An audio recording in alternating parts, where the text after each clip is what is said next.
কাছ থেকে ফুলকপি কিনতাম না। আপনি বেশি লাভের আশায় অন্যের ক্ষতি করেছেন, আর আপনাকে ক্ষমা করলেও ওপরওয়ালা কখনোই আপনাকে ক্ষমা করবেন না। তিনি সব কিছু দেখেন, তিনি সব কিছুর সাক্ষী।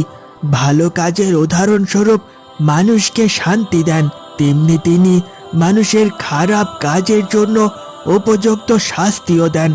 ওপরওয়ালার নজর থেকে তো আর আপনি বাঁচতে পারবেন না।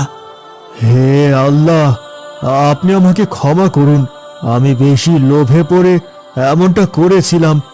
আমার এমনটা করা একদমই উচিত হয়নি। আমি আমার ভুল বুঝতে পেরেছি ভাইজান, তাই এখানে আমার আর কিছু বলার নেই। সুমন সাহেব তার লোভের কারণে অন্যের ক্ষতি করেছেন, আর তার উপযুক্ত শাস্তিও তিনি পেয়েছেন। কথায় আছে না, অতি লোভে তাঁতি নষ্ট।